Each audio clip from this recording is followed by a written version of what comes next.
Pagka naiinggit ka na, meron nang nagpapakilos na masama sa iyong pagkatao. Meron mga tao punong-puno ng inggit eh. At sa inggit nila, pati yung masama, kinaiinggitan nila eh. Basahin natin ang 24:1 ng Kawikaan. Huwag kang mananaghili sa mga masamang tao, ni magnasa ka man na masama sa kanila. Sa English, ang sabi riyan, Be not thou envious against evil men, neither desire to be with them.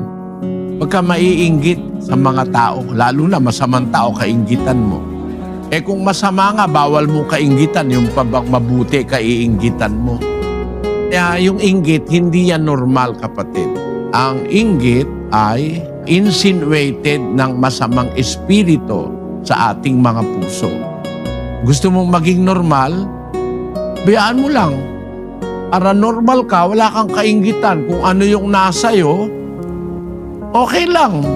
Sabi ng unang Timoteo, pakinggan mo ang sabi ng salita ng Diyos, Ngunit kung tayo'y may pagkain at pananamit, ay masisiyahan na tayo doon. Kung meron tayong pagkain, meron tayong pananamit, masisiyahan ka na.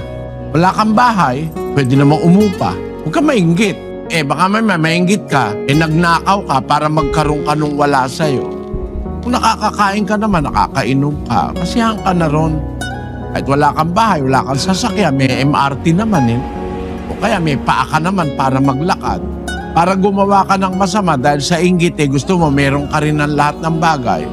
Ang sabi sa Biblia, wala tayong dinalang anuman sa sanlibutan at wala rin naman tayong mailalabas na anuman. Sabi nga ni Job, hubad akong lumabas sa bahay bata ng aking ina. Hubad din akong babalik doon sa Panginoon.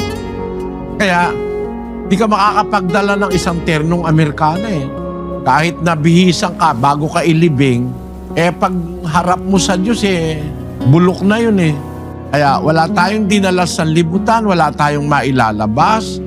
Sabi ng Biblia, kung meron tayong pagkain, meron tayong pananamit, masisiyahan na tayo doon. Huwag nating pamahayin sa ating kalooban ang inggit sa kanino man. Kapagkat ang Diyos naman, hindi naman siya maramot Pag nakita niyang wala ka namang masamang intensyon, kahit na hindi ka humihingi, kung minsan bibigay niya sa iyo Ganon ang Diyos na nasa Biblia. Sa Efeso 3:20. Ngayon, sa makapangyarihang gumawa ng lubhang sagana ng higit sa lahat ng ating hinihingi o iniisip, ayon sa kapangyarihang gumagawa sa atin. More than what you can think of and more than what you can ask for. Nakakagawa ang Diyos. Ang mahalaga lang makita ng Diyos, wala kang inggit, kontento ka, may pagkain ka at may damit, masaya ka na. Makita mo, dadating ang araw, magsikap ka lang, magkakaroon ka rin nung nasa iba. Aalisin ng Diyos yung magkaroon ka pa ng inggit.